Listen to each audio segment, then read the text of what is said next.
네, 거기 지금 우리가 하고 있는 물권법 서론 부분, 여기는 좀 단순 암기 사안들이 많습니다. 이거는 반복해주면 됩니다. 자, 그래서 아까 우리 185조에서 보면은 물권은 법률 또는 관습법에 의하는 외에는 임의로 창설하지 못한다. 그럼 뒤집으면 관습법에 의해서도 물권이 인정될 수가 있다라는 겁니다. 외우시면 됩니다.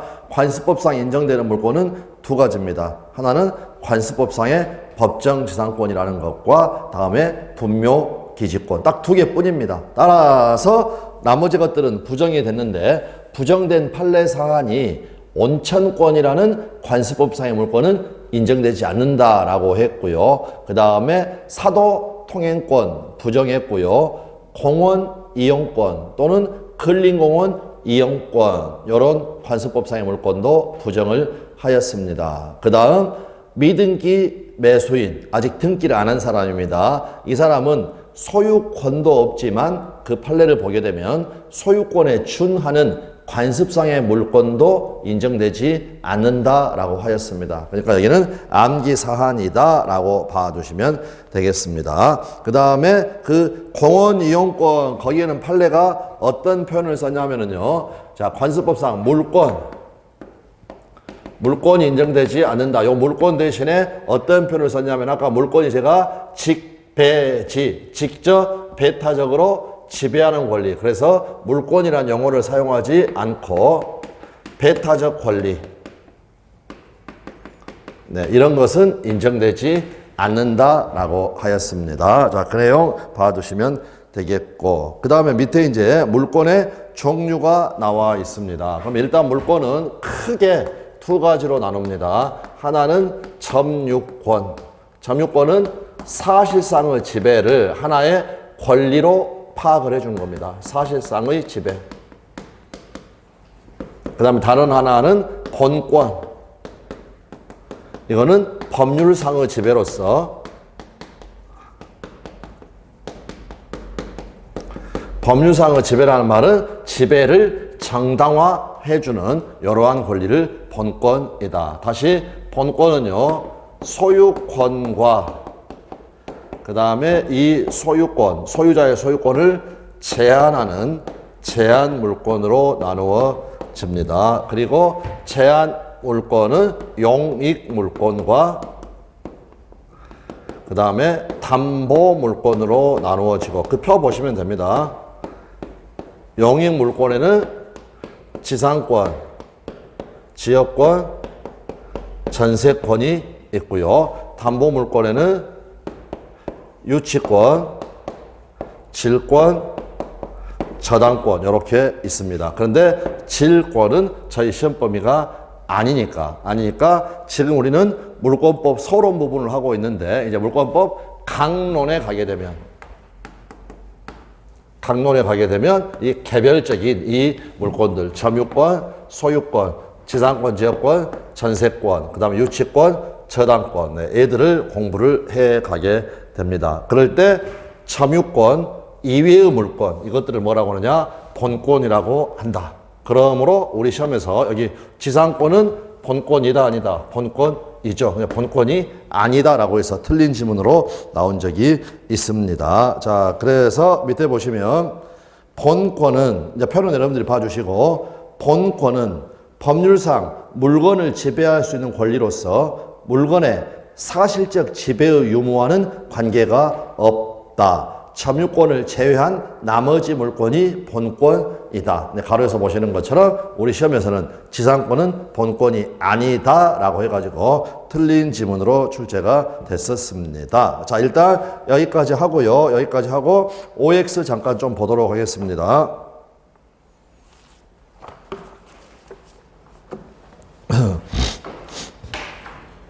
(314번부터) 보시면 되겠습니다. 네, 이제 3자는 그냥 빼고 14번 이렇게 하겠습니다. 14. 조건부 법률행위는 조건이 성취되었을 때 비로소 그 법률행위가 성립한다 하면은 틀린 지문이 되겠죠. 성취되었을 때 비로소 효력이 발생 또는 소멸한다. 조건은 성립 요건이 아니라는 겁니다. 효력 요건이라는 거 봐두시면 되겠고, 그 다음 우리가 장래의 사실이라고 했죠. 그러므로 과거의 사실은 법률행위의 부관으로서의 조건으로 되지 못한다 하면 맞는 지문이 되겠고, 법정 조건은 법률행위의 부관으로서 조건이 아니다라고 하였죠. 법률행위의 부관으로서 조건은 사적 자치에 의한 결정, 의사표시로 붙이는 겁니다. 법정 조건은 가장 조건이다라는 거 이렇게 봐두시면 되겠고요. 다음에 22번까지 내놓으십시오. 사회 질서에 반한 조건, 이거를 뭐라고 했나요? 불법 조건이라는 겁니다. 불법 조건이 해제 조건이면 조건 없는 법률행위가 되는 게 아니라 법률행위 전부가 무효이다 라고 이야기하였습니다. 그래서 22번 틀린 지문이고, 23번 같은 취지.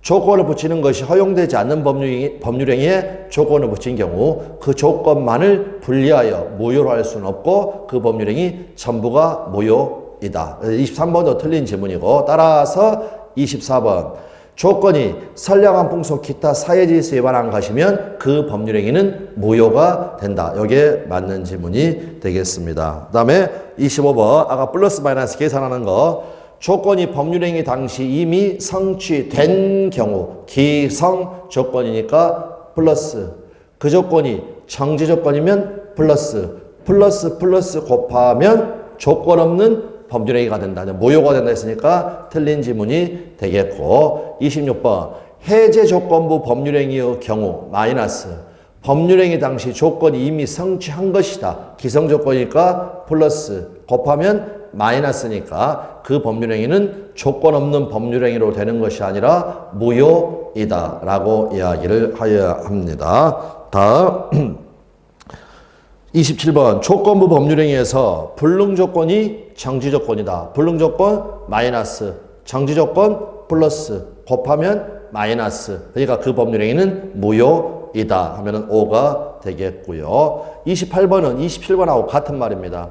조건이 법률행위 당시에 이미 성취할 수 없는 것이다. 불능조건이니까 마이너스, 그 조건이 정지조건이다. 플러스, 곱하면 마이너스. 따라서 그 법률행위는 무효로 한다 봐두시면 되겠고, 다음 불능조건 마이너스, 해제조건 마이너스, 곱하면 플러스니까 그 법률행위는 조건 없는 법률행위이다 라고 해야 된다라는 겁니다. 그런데 능자를 법자로 바꾸면 불법 조건이 해제 조건이면 그 법률행위는 무효이다 하면은 맞는 지문이 된다라는 거. 그래서 그거 의도적으로 잘 살피시라라고 말씀을 드리겠습니다. 다음 330번 조건의 성취로 불이익을 받을 자가, 아내가요 실의성실에 반하여 죄송합니다. 조건의 성취로 불이익을 받을 자가, 즉 남편이 되겠죠. 자동차 줘야 되니까 신의성실에 반하여 조건의 성취를 방해하였다. 그러면 성취한 것으로 주장할 수 있죠. 근데 성취되지 않은 것으로 본다 했으니까 틀린 지문이 되겠고, 그 다음에 31번 추산. 신의성실에 반하는 방해로 말미암아 조건이 성취된 것으로 의제되는 경우 성취 의제 시점은 그 방해가 없었더라면 조건이 성취되었으리라고 추산되는 시점이다 하면 맞는 지문이고 작년 지문이 되겠습니다. 32번 조건의 성취가 미정한 권리 의무는 일반 규정에 의하여 처분, 상속, 보존 또는 담보로 할 수 있다. 조건부 권리도 권리니까 처상 보담할 수 있다라는 거. 그런데 보존의 예가 뭐라고 그랬냐면 가등기 하는 거라고 그랬습니다. 그래서 33번 보시면 정지조건부 매매계약의 기한, 소유권, 이전 채권을 보존하기 위한 가등기도 허용이 된다. 이게 바로 조건부 권리를 보존하는 것이다 라고 해서 그 예로서 알아두시면 되겠습니다. 자, 그 정도 말씀을 드리고, 자, 그 다음 넘어가셔가지고 34번은 틀린 지문인데, 정지조건 있는 법률행위는 조건이 성취한 때로부터 그 효력이 발생하고 해지 조건 있는 법률행위는 조건이 성취한 때로부터 그 효력을 잃는다라고 해서 정지 조건은 발생 조건, 해지 조건은 소멸 조건, 이거를 확인해 주시면 되겠습니다. 자, 이렇게 되어 있고요. 35번 정지 조건부나 해지 조건부 법률행위에서 조건이 성취되지 않으면 그 법률행위는 무효로 된다. 잘못됐죠? 정지 조건부 법률행위는 조건이 성취되지 않으면 무효로 확정이 됩니다. 그러나 해지 조건부 법률행위에서 조건이 성취되지 않았다. 그러면 그 법률행위는 효력을 잃지 않죠. 그대로 유효로 확정이 됩니다. 자, 그거는 조건 불성취의 효과, 이거를 이야기를 한 거고요. 자, 그렇게 봐두시면 되겠고, 그 다음에 36번. 조건 성취 효력은 원칙적으로 법률행위가 성립한 때부터 발생하므로, 이미 잘못됐죠. 성취한 때부터 발생하는 거죠. 되셨나요? 조건이 성취된 해지조건부 법률행위는 특약이 없는 한 소급하여 효력을 잃는다. 잘못됐죠. 시험에 불합격했을 때부터 효력을 잃게 된다라는 것. 따라서 33회 조건 성취 효력은 특별한 사정이 없는 한 소급하지 않는다. 소급효가 없다라는 겁니다. 그런데 37번 특별한 사정이 있을 수가 있다라는 거죠. 당사자가 조건 성취 효력을 그 성취 전에 소급하게 할 의사를 표시한 경우에는 그 의사에 의한다라는 것. 그래서 아주 정답으로 많이 나왔던 부분이 되겠습니다. 38번 갑의을에게 병이 사망하면 부동산을 주겠다고 한 약정은 정지조건부 증여이다 하면은 X, 불확정 기한부라고 그랬죠. 병이 사망한다는 것은 불확실한 사실이 아니라 확실한 사실. 그러니까 기한. 다만 언제 죽을지는 모르니까 불확정 기한부 증여이다 라고 이야기를 해야 됩니다. 자, 그렇게 봐두시면 되겠습니다. 자, 이렇게 되어 있고 이 정도 봐두시면 되겠습니다. 다음 우측으로 물법관법 가셔가지고 45번 지역권의 저당권을 설정할 수는 없다고 그랬죠. 지상권, 전세권에만 설정할 수 있습니다. 그러니까 지역권의 저당권을 설정한 계약은 무효이다 하면 맞는 지문이 되겠고, 46번 일물일권주의. 동일한 물건 위에 성질 범위 순위가 같은 물건이 동시에 성립할 수는 없죠. 그 다음에 47번 일물일권주의. 한 필의 토지의 일부에 저당권을 설정할 수는 없지만 토지나 건물의 일부에 용익 물권을 설정할 수는 있다. 그래서 이거 가장 기본이고 반드시 빨리 정리를 하여야 된다는 것. 민법 185조에서 법률 또는 관습법이라고 적어져 있는데 그때의 법률은 국회가 제정한 형식적 의미의 법률을 의미를 한다. 그 말은 명령이나 규칙은 포함되지 않는다라는 것. 49번 사용 수익권 등을 대세적, 영구적으로 포기한 소유권, 이거는 존재할 수 없다고 그랬죠. 내용강제 위반이다.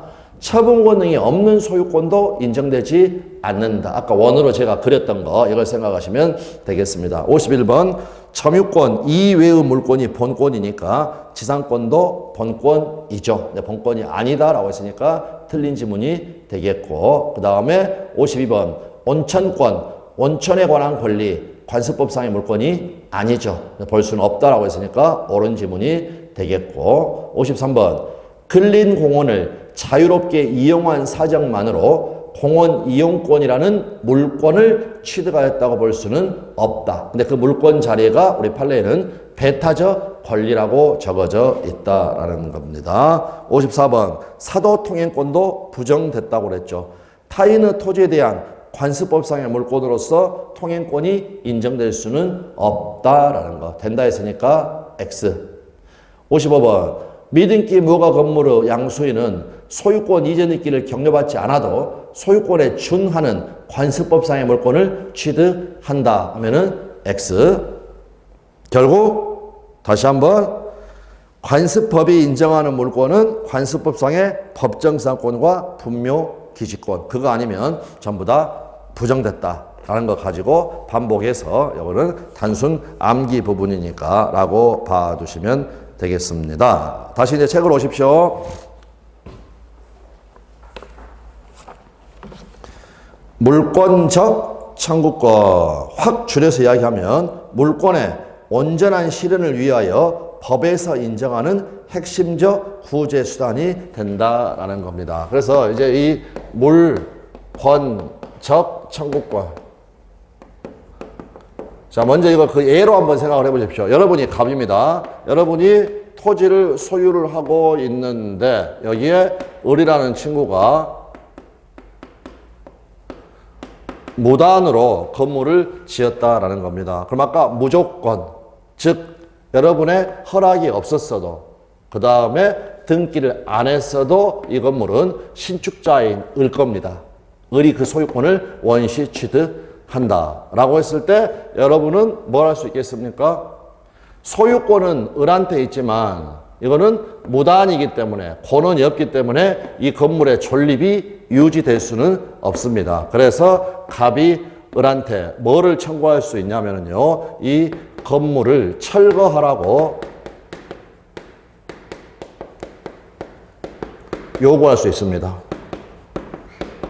그런데 이 건물을 철거를 청구하는 이 권리, 청구하는 거, 요구하는 건데 이거는 어디로부터 발생을 하느냐? 갑의 소유권이라는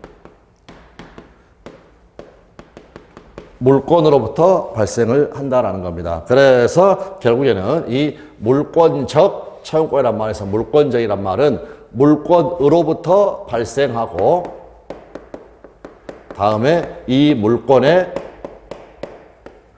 의존한다라는 겁니다. 즉 소유권으로부터 발생을 하고 이 소유권에 의존하게 된다.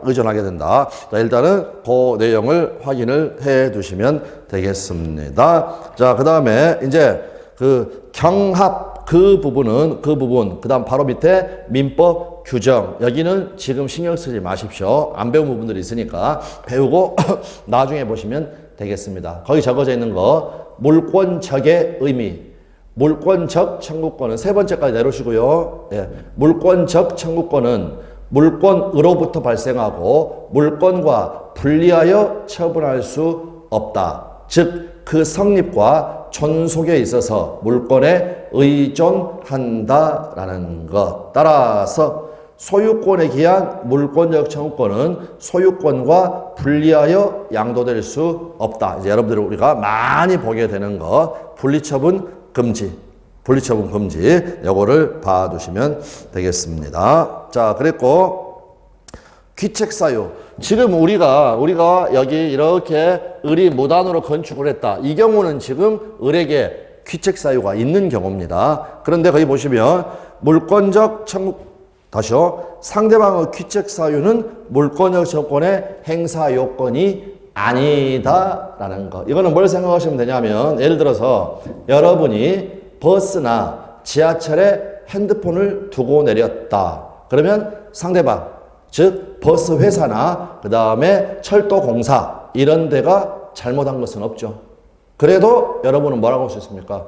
내 전화기 돌려주세요 라고 할 수가 있다라는 거. 그래서 그 내용을 항상 생각을 하시면 되겠습니다. 그 다음에 그 밑에 이거는 일단 한번 가볍게 읽어두고요. 소유권에 기한 물권적 조건은 소멸시에 걸리지 않는다라는 거. 일단 한번 읽어두고 시험에는 아주 자주 나왔습니다. 그거는 나중에 다시 말씀을 드리겠습니다. 자, 됐고요.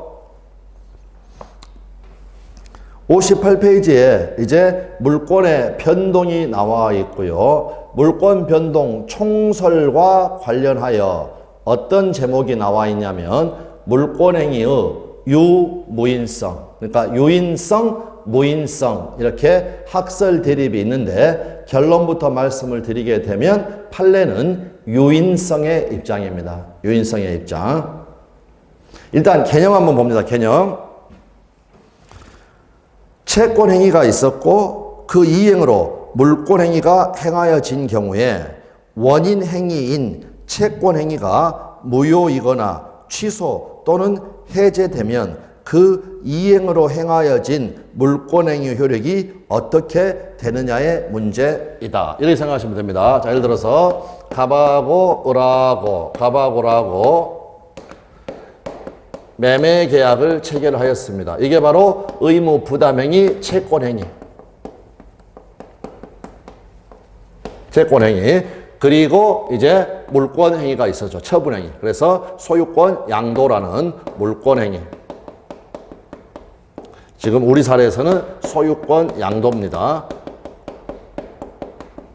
그랬고 을 명의로 이렇게 등기를 맞춰줬다. 자, 그래서 갑에서 을 앞으로 소유권 이전 등기가 격려가 되었습니다. 그러면 이제 을은 소유권을 취득을 했죠. 자, 그런데 여기서 만약 이 매매 계약을 체결하는 과정에서 을이 갑을요 사기쳤다라고 생각을 한번 해봅니다. 그러면 갑은 하자 있는 의사표시를 한 사람으로서 사기에 한 의사표시는 갑이 취소할 수 있습니다. 그래서 이 매매 행위를 갑이 원인행위,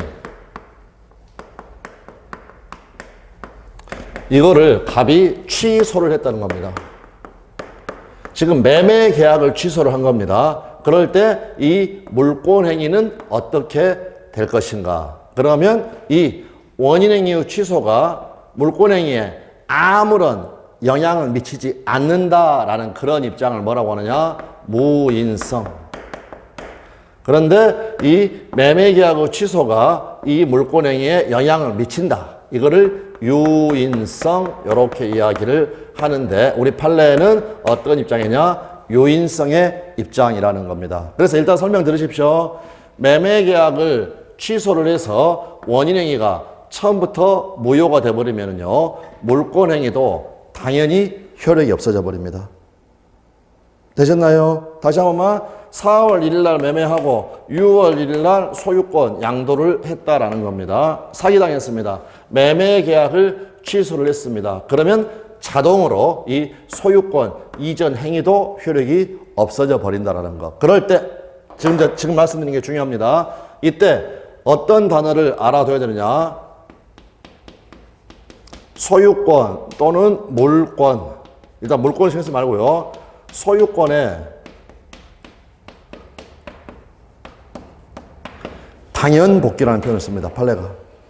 소유권의 당연복귀. 그 말은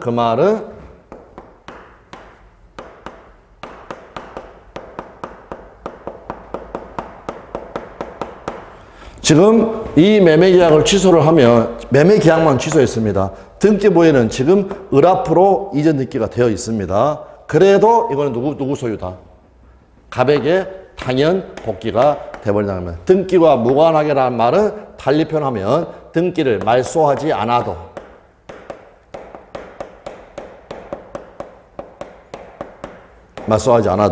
그래서 소유권의 당연 복귀, 이거는 묻지 말기 무조건 해야 됩니다. 지금 제가 말씀드렸던 취소 사례가 있었고, 그 다음에 해제 사례가 있고, 그 다음에 합의 해제 사례가 있고, 다음 해제 조건 성취 사례가 있고.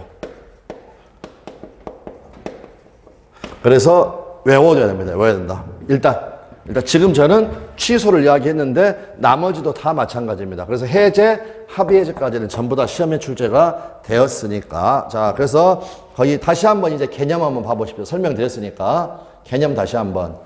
채권행위의 이행으로 물권행위가 행하여진 경우에 원인 행위인 채권행위가 무효이거나 취소 또는 해제가 되면 그 이행으로 행하여진 물권행위 효력이 어떻게 되느냐의 문제이다. 판례가 뭐라고 하느냐? 우리의 법 제도가 물권행위의 독자성과 무인성을 인정하고 있지 않는 점을 생각을 할 때 계약이 해제가 되면 그 계약의 이행으로 변동이 생겼던 물권은 당연히 그 계약이 없었던 원 상태로 복귀한다. 그리고 바로 밑에 소유권의 복귀 또는 당연 복귀, 취소, 해제, 합의 해제, 해지 조건의 성취. 그리고 당연의 의미는 이걸 하겠습니다. 등기와 무관하게. 을 앞으로 지금 등기가 남아 있어도 또 같은 말은 을명의 등기를 말소하지 않아도 갑이 소유자라는 거 이렇게 봐두시면 되겠습니다. 다음에 이제 제2절 해가지고요. 부동산 물권의 변동 나와 있습니다. 거기 제목을 보면 법률행위, 법률 규정에 의한 부동산 물권 변동과 등기 필요 여부 186조 부동산 물권 변동의 효력 부동산에 관한 이 단어 법률행위로 인한 물권의 득실 변경은 득, 취득, 실, 상실, 변경, 그대로 변경 즉 물권 변동이란 말하고 똑같죠. 다시 한번 바꿔서 읽어보겠습니다. 부동산에 관한 법률행위로 인한 물권 변동은 등기하여야 그 효력이 생긴다라는 것. 그런데 187조 등기를 요하지 아니하는 부동산 물권 취득, 상속, 공용징수, 판결, 경매 그 밖에 이 단어 법률의 규정에 의한 부동산에 관한 물권의 취득은 등기를 요하지 아니한다. 그래서 우리가 2층에는 2명 산다고 그랬습니다. 하나는 법률행위, 다른 하나는 법률행위가 아닌 것. 법률행위가 아닌 것을 총칭해가지고 법률규정이라고 합니다. 따라서 186조를 법률행위, 187조를 법률규정 이렇게 부릅니다. 그래서 법률행위로 인한 물권 변동은 등기해야 효력이 생기고 그 다음에 법률 규정에 의한 부동산 물권 변동은 등기가 필요가 없다. 거기에 대한 유일한 예외는 점유 취득시효라는 겁니다. 그건 나중에 확인하시면 되겠습니다. 그랬고 그 밑에 등기가 필요한 것, 다음 등기가 필요치 않은 것 표로 정리를 쭉 해뒀고 매년 시험에 출제가 되는 거니까 지금 전부 다 이거를 보려고 할 필요는 없습니다. 그런데 시험에 제일 많이 나오는 건 뭐냐면 다시 187조에 보시면 판결 적어져 있고 갈호회가 형성 판결 O, 이행 판결 X 이렇게 적어져 있습니다. 이게 시험에 제일 많이 나온 겁니다. 다시 한 번만 등기가 필요가 없는 판결은 형성 판결을 의미하는 것이지 이행 판결을 의미하는 것은 아니다라는 겁니다. 설명드리면 아실 수 있습니다.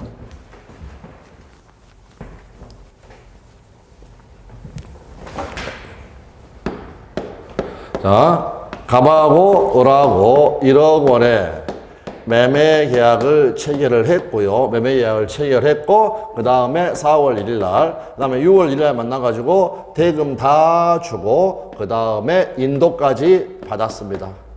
그런데 아직 뭘 못 받았느냐? 등기를 아직 못 받았다라는 거. 그러면 을이 갑을 상대로 야 등기해달라 라고 했는데 갑이요 약속을 안 지키고 있습니다. 그래서 을이 갑을 상대로 해가지고 소송을 제기한 겁니다. 소유권 이전 등기 청구 소송. 그래서 이러한 사실관계가 다 증명이 돼가지고 법원에서 갑은 피고는 을에게 등기를 이행해줘라. 그걸 뭐라고 하느냐? 이행을 명하는 판결.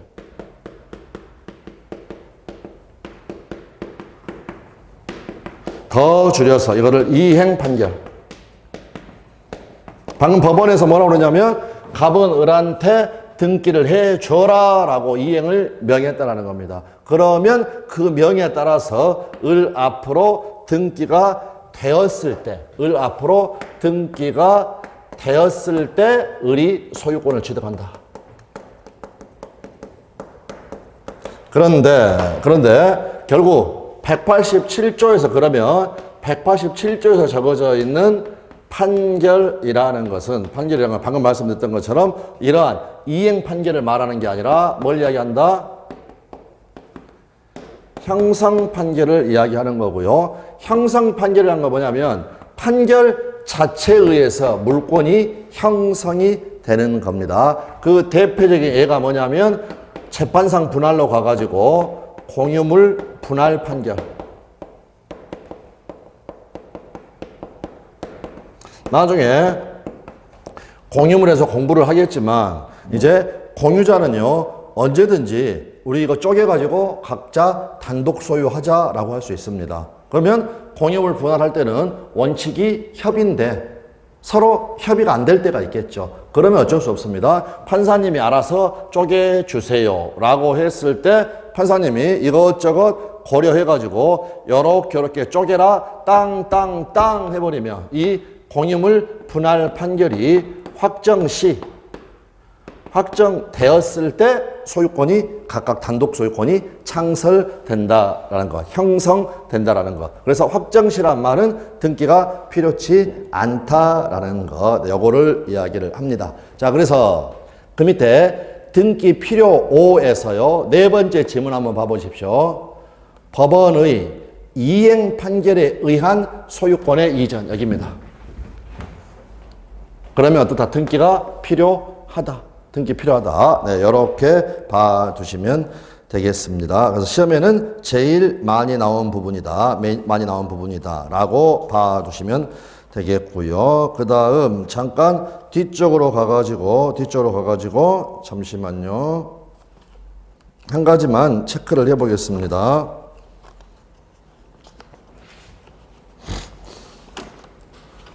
(98페이지) 한번 가보십시오.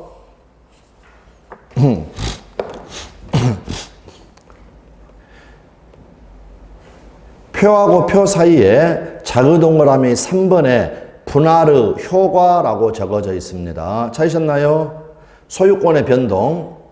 각 공유자는 분할된 부분에 대하여 협의 분할의 경우에는 등기 시. 이 협의가 약정, 법률 행위니까. 재판상 분할의 경우에는 판결 등기 없이도 판결 확정 시에 소유권을 취득을 한다. 확인되셨나요? 네, 여기가 바로 공유물 분할 판결을 이야기하는 겁니다. 이 판결이 바로 공유물 분할 판결. 그게 바로 대표적인 형성 판결이다. 그때는 등기가 필요가 없다라는 것. 이 정도 봐두시면 되겠습니다. 그리고 일단 나머지들은 쭉 한 번씩 이렇게 읽어본다 라고 봐두시면 되겠습니다. 자, 됐고 59페이지로 가보시면 제3절 부동산 물권 변동에서 등기 나와 있습니다. 큰 제목 보시면 그리고 방가로 1번에 등기의 효력 일반에 관한 이러한 지문들이 있습니다. 그럴 때 첫 번째 지문을 보게 되면 뭐라고 되어 있느냐? 효력 발생 요건이다 라고 되어 있습니다. 그러니까 예를 들면 이제 시험 좀 이따 확인하겠지만 시험에 자주 나오는 게 판례사안이 있어가지고 갑소유의 부동산에 만약 1번으로 을이라는 애가 저당권 설정 등기 받아가지고 저당권을 취득을 했고 2번으로 병이라는 애가 후순위로 저당권을 설정 받았다라는 겁니다. 동그라미 쳤다는 건 지금 등기까지 되어 있는데 만약 을의 등기가 원인 없이 말소됐습니다. 원인 없이 말소했다. 이건 또 다른 말로 하게 되면 불법 말소라고 합니다. 저당권뿐만 아니라 소유권 이전 등기도 원인 없이 말소될 수가 있다. 그럴 때 요 을의 저당권은 등기가 없어졌으니까 소멸했느냐라는 부분이라는 겁니다. 그럴 때 우리 판례는 항상 어떤 이야기를 하느냐. 등기는 제목에서 보시는 것처럼 자, 그 다음 봐보십시오. 이제 지문. 등기는 물권의 효력 발생 요건일 뿐이고 효력 존속 요건은 아니다. 따라서 부동산 물권 변동 후 가령 소유권 이전 등기가 되었다. 저당권 설정 등기가 되었다. 그 등기가 원인 없이 말소되었더라도 그 물권 변동 후 효력에는 영향이 없다라는 것. 따라서 같은 취지. 갑소유 X토지에 대한 그러니까 위에는 불법 말소고요. 여기는 등기부 멸실입니다. 똑같습니다. 그러나 등기부가 멸실된 경우에 갑이 회복기간 내에 멸실 회복 등기를 하지 않았더라도 갑은 X토지에 대한 소유권을 상실하지 않는다라는 것. 이렇게 봐두시면 되겠습니다. 자, 그 정도 봐두시면 되겠고요. 그 다음 넘어가십시오.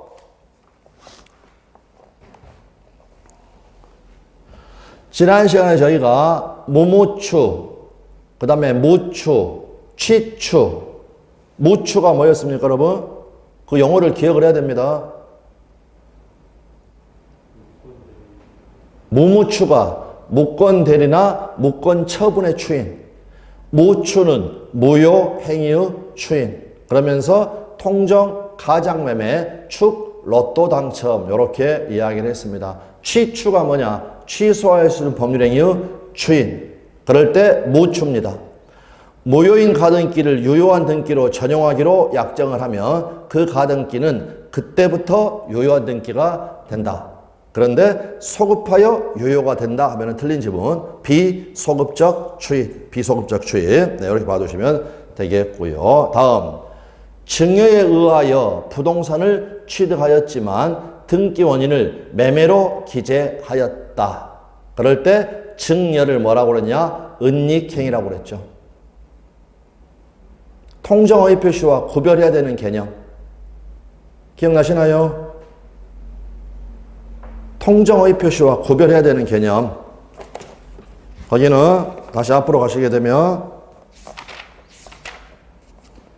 18페이지 제일 위에 표하고 표 사이에 방가로 3번 은닉행위 했죠? 네, 다시 읽어봅니다. 허위 표시와 구별 개념. 갑은 자신의 토지를 을에게 증여하고 세금을 아끼기 위해 이를 매매로 가장하여 을 명의로 소유권 이전기를 마쳤다. 그 을은 X토지를 병에게 매도하고 소유권 이전기를 마쳤다. 매매 계약은 가장 매매니까 무효라고 그랬죠. 그런데 증여 계약은 유효하다고 그랬죠. 증여 계약이 유효하니까 어떻습니까? 을이나 병은 소유권을 완벽하게 취득을 한다. 그거 이야기하는 겁니다, 지금. 다시 이제 보십시오. 60페이지 거기 두 번째. 증여에 의하여 부동산을 취득을 했지만 등기 원인을 매매로 기재하였다. 그 등기는 유효다, 무효다? 유효하다라는 거. 유효하다라는 거. 그 다음 질문도 자주 나옵니다. 자, 어떤 거냐면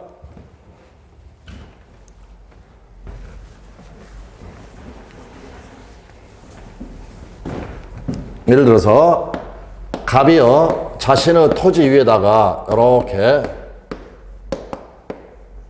건물을 신축을 하였습니다. 그러면 등기 안 해도 갑이 무조건 이 건물의 소유권을 원시 취득한다. 됐습니까? 그런데 갑이요 자기가 신축한 건물을 을한테 팔 수가 있겠죠. 그러면 갑은 신축자니까 등기가 필요가 없지만 을이라는 애는 매매라는 법률 행위로 소유권을 취득을 하는 거니까 아까 우리 민법에 따라서 186조 뭐가 필요하다? 등기가 필요하다라는 겁니다.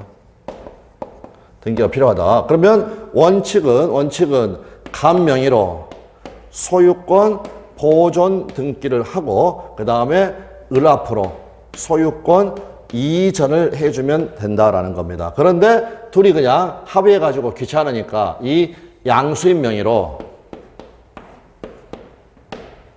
직접 소유권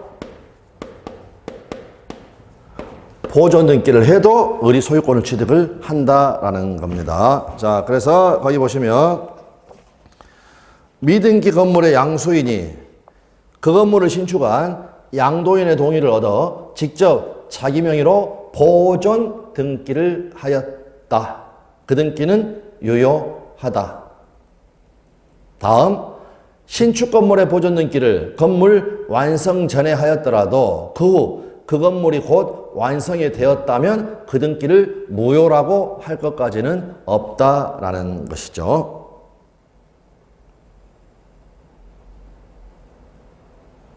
그런데 무효 등기 유용과 관련하여 제일 밑에 나와 있는 거 멸실된 건물이 있으면 그 건물에 보존 등기 있었겠죠. 멸실 건물에 대한 보존 등기를 신축 건물의 보존 등기로 절대로 유용할 수 없습니다. 이것도 자주 나왔고. 그러면 방금 전에 아까 우리 은닉행위 거기 증여 그 경우에도 소유권을 취득을 하고, 그 다음에 얘도 보존등기에도 소유권 취득을 하고, 이러한 것들을 전부 다 한마디로 말하면 뭐라고 하느냐. 이제 다시 한번 앞에 잠깐 가보십시오. 59페이지 제일 하단에 제일 밑에 보시면 제목이 뭐라고 되어 있습니까? 실체관계에 부합한다. 실체관계에 부합한다. 증여계약이 있었으니까 소유권 넘어갈 대로 넘어갔다. 여기 을한테 어차피 소유권 이전등기에서 을 앞으로 소유권 넘어가야 되는데 이렇게 보존등기 됐으니까. 그래서 이걸 전부 다 실체적 권리관계에 부합한다. 딱 줄여서 실체관계에 부합하기 때문에 유효하다라고 이야기를 합니다. 자, 그 정도 봐두시면 되겠습니다. 자, 그리고 이제 지금 우리가 본 거는 등기의 일반적 효력을 본 거고요. 등기에 가가지고 이제 논의가 되는 것들이 등기의 추정력이라든지, 그 다음에 중간생략 등기라든지, 가등기라든지, 이러한 것들이 논의가 됩니다. 그런데 지금 애들을 전부 다 할 필요는 없습니다. 전부 다 할 필요는 없고, 뭐만 일단 먼저 보냐면 60페이지에 양가로 이번에 등기의 추정력, 등기의 추정력, 네, 요 부분을 보겠습니다. 등기의 추정력. 자, 그러면 여기 한번 봐보시면요. 자, 우리가 등기부를 떼봤더니요, 을이라는 사람 앞으로 소유권 이전 등기가 경료가 되어 있습니다. 그런데 우리가 요 을이 100% 소유자라고 단정할 수는 없는 겁니다. 왜 그랬습니까? 가령 갑소유의 토지를 을이 등기 관련서를 전부 다 위조해가지고 지 앞으로 등기하는 경우가 있을 수도 있고, 또 갑하고 을하고 가장 매매를 하고 그 다음에 을 앞으로 소유권 이전기가 경조된 경우 등 허다합니다. 허다하다. 그러니까 을 앞으로 소유권 이전기가 됐다 해도 이 을이 100% 소유자다라고 할 수는 없다라는 거. 기본 중에 기본입니다. 이런 경우들이 아주 많으니까. 그리고 달리 말하면 등기가 무효인 경우도 많지 않습니까? 등기가 무효인 경우도 많다라는 겁니다. 그런데 어찌됐건 이 을명의의 소유권 이전 등기는요, 부동산 등기법이라는 엄격한 절차에 따라 가지고 그 다음에 국가 등기관에 의해서 이루어졌다라는 겁니다. 그러므로 일단 등기가 이루어져 버리면 이 이루어진 이 소유권 이전 등기에 대해서는 일정한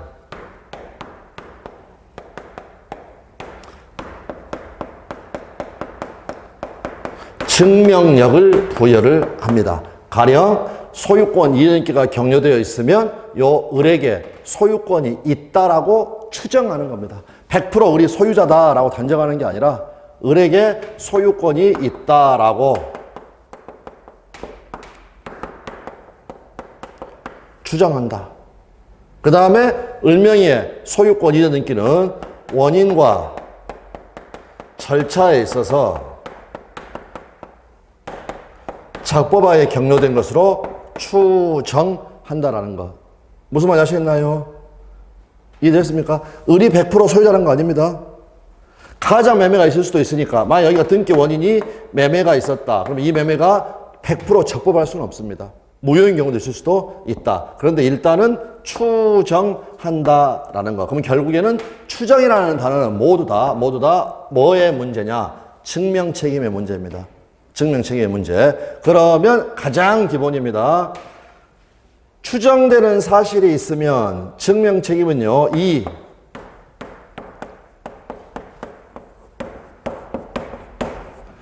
반대되는 사실을 증명을 해야 되는 겁니다. 무슨 말씀 아시겠습니까? 어떤 말로 추정된다. 그러니까 예를 들어서 헌법상의 원칙인 무죄 추정의 원칙. 그러면 지가 일어나서 검사님 저 무죄입니다라는 걸 증명하는 게 아니라는 겁니다. 무죄 추정이니까, 무죄가 추정되니까 무죄에 대한 반대 사실, 유죄라는 것을 증명을 해야 한다는 거죠. 그러면 유죄라는 것은 증명을 한다. 그러면은 범인이 지가 내가 유죄입니다. 이걸 증명한다는 건 말이 안 되는 거죠. 그러니까 검사가 증명을 해야 된다라는 거. 뭐 어떤 사실이 추정되면 반대 사실을 증명을 해야 된다라는 거. 그래서 일정한 증명력을 부여하는 것. 이거를 등기의 추정력이다라고 이야기합니다. 자, 의의 한번 봐보시면 일단 등기가 행하여지면 그것은 절차상 적법하게 유효한 원인에 기하여 행하여진 것으로 추정되고 또한 그 등기 명의인은 등기된 대로의 권리를 가지는 것으로 추정된다. 따라서 등기 효력을 유지하려는 당사자가 아니라 그 효력을 다투려는 당사자가 반대 사실에 대한 증명 책임을 부담을 한다라는 것. 아주 중요한 이러한 부분이 되겠습니다. 자, 그랬고 이제 방가로 그러면 잠깐 쉬셨다가 추정력의 범위 여기부터 보도록 하겠습니다.